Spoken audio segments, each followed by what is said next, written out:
mau adalah Ibu membuka format kosong silabus dulu. Belakang kali Ibu di silabus kan? Nah, yang kosong silabus, format silabus yang masih kosong.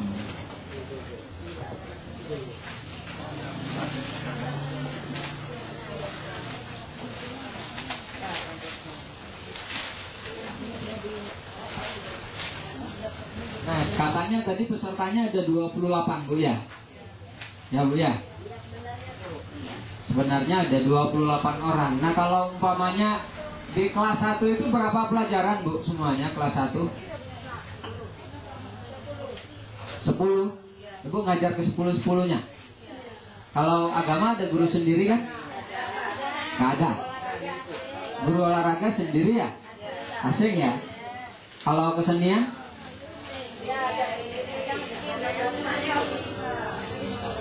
Ada yang asing, tergantung sekolahnya. Cukup nggak gurunya Bu ya?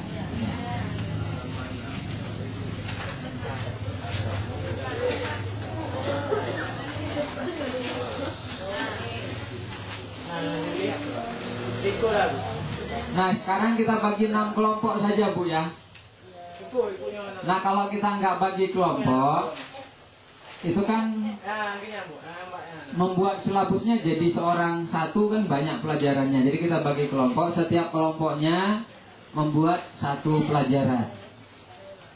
Paham maksud saya Bu ya? Jadi dari 28 kelompoknya ada 6. Ya, pokoknya 6 kelompok Bu jadinya yang di sini. Yang pertama untuk kelompok bahasa Indonesia, kelompok agama, kelompok IPA, kelompok IPS, kelompok KTK ya, kesenian itu.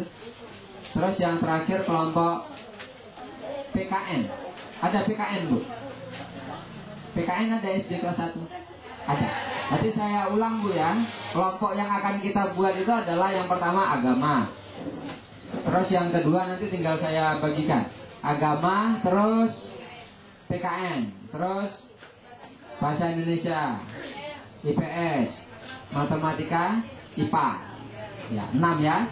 Nanti kalau umpamanya 6 itu kita gabung, kita gabung semua kelompoknya kan jadi satu silabus tematik.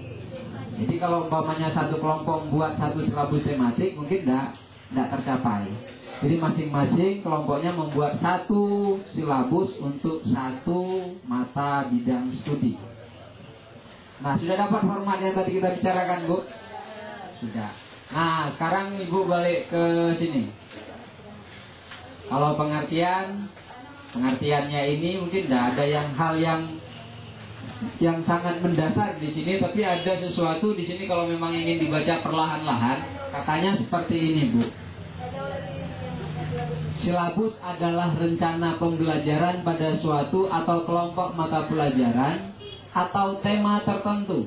Nah, di sini yang komposisi Ibu adalah tema, bukan mata pelajaran, tapi tema. Jadi kalau tematik ngajarnya adalah berdasarkan tema, bukan mata pelajaran.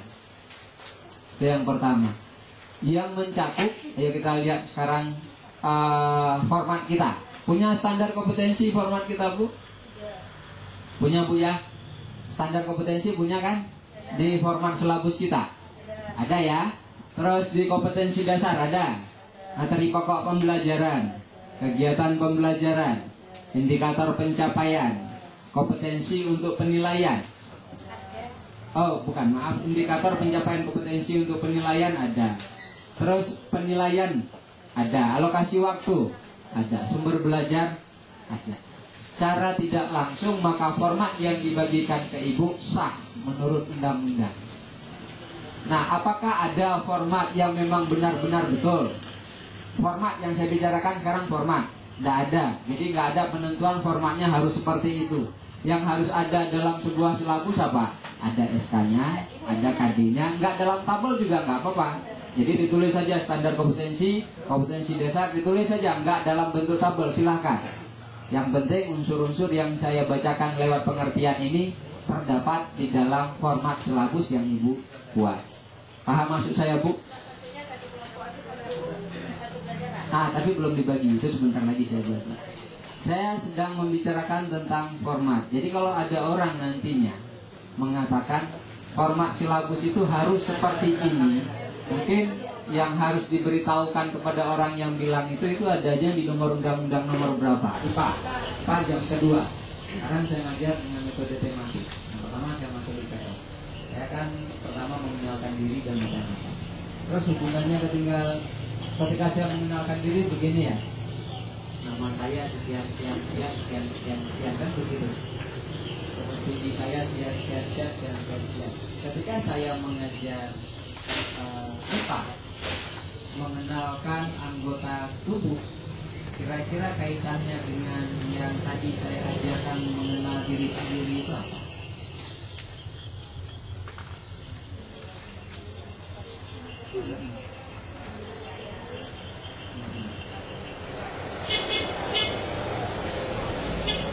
Terbalik ini ya, saya angkat contoh lain aja. Saya angkat contoh lain saja. IPA dengan matematika.